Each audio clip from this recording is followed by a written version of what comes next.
भारत सदियों तक गुलामी की जंजीरों में जकड़ा रहा। अंग्रेजों की हुकूमत ने देश को तोड़ा, दबाया और हर अधिकार छीन लिया। लेकिन 15 अगस्त 1947 को जब स्वतंत्रता का सूर्य उगा, तब भारत को सबसे बड़ा सवाल था, अब देश को चलाने का रास्ता कौन तय करेगा। भारत को चाहिए था एक ऐसा संविधान जो हर नागरिक को बराबरी, न्याय और स्वतंत्रता दे। और इस ऐतिहासिक कार्य की बागडोर सौंपी गई डॉ. भीमराव रामजी अंबेडकर को। भीमराव अंबेडकर का जीवन खुद एक जीता जागता संविधान था। एक छोटे से गांव से निकले, गरीबी और छुआछूत झेली, स्कूल में पानी पीने तक की इजाजत नहीं थी। लेकिन उन्होंने शिक्षा को हथियार बनाया। कोलंबिया यूनिवर्सिटी और लंदन स्कूल ऑफ इकोनॉमिक्स से उच्च शिक्षा प्राप्त की। उनका सपना था एक ऐसा भारत जहां किसी को जाति, धर्म, लिंग या गरीबी की वजह से नीचा देखा जाए। यही सपना आगे चलकर संविधान में उतरा। 1946 में संविधान सभा का गठन हुआ।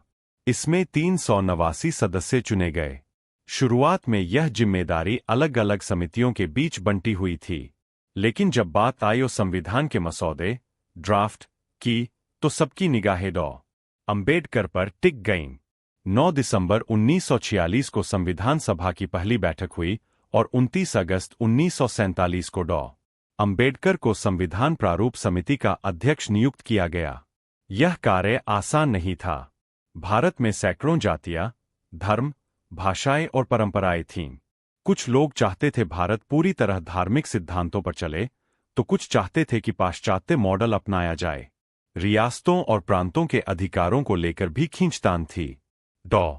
अंबेडकर ने सबकी सुनी, पर फैसला ऐसा किया जो आने वाली पीढ़ियों के लिए मजबूत नींव बन सके। उन्होंने कहा, मैं नहीं चाहता कि यहां कोई भी व्यक्ति अपनी पहचान के कारण छोटा या बड़ा महसूस करे। संविधान सबको बराबरी का अधिकार देगा। डॉ. अंबेडकर और उनकी समिति ने लगभग 3 साल तक काम किया। 2 साल, 11 महीने और 18 दिन। उन्होंने दुनिया के अलग अलग देशों के संविधान पढ़े और उनमें से श्रेष्ठ बातें भारत के लिए चुनी। भारत के संविधान की विशेषताएं बनी।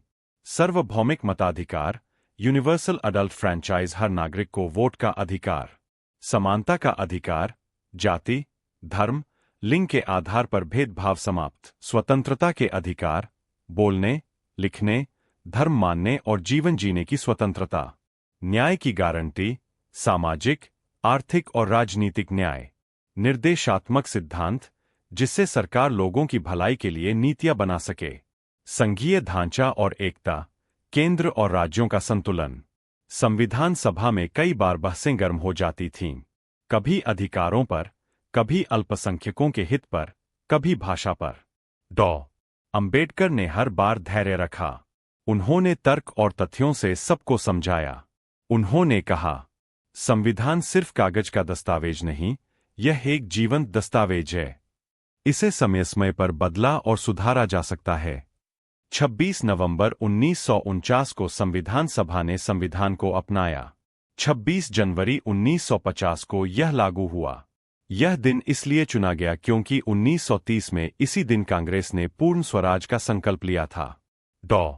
अंबेडकर को उस दिन संविधान सभा ने भारतीय संविधान का शिल्पकार कहा। संविधान लागू होते समय डॉ.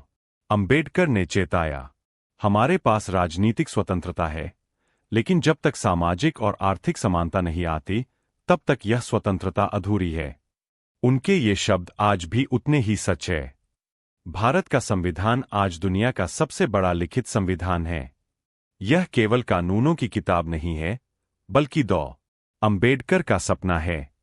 एक ऐसा समाज जहां सभी बराबर हों, सभी को न्याय मिले और सभी स्वतंत्र हों।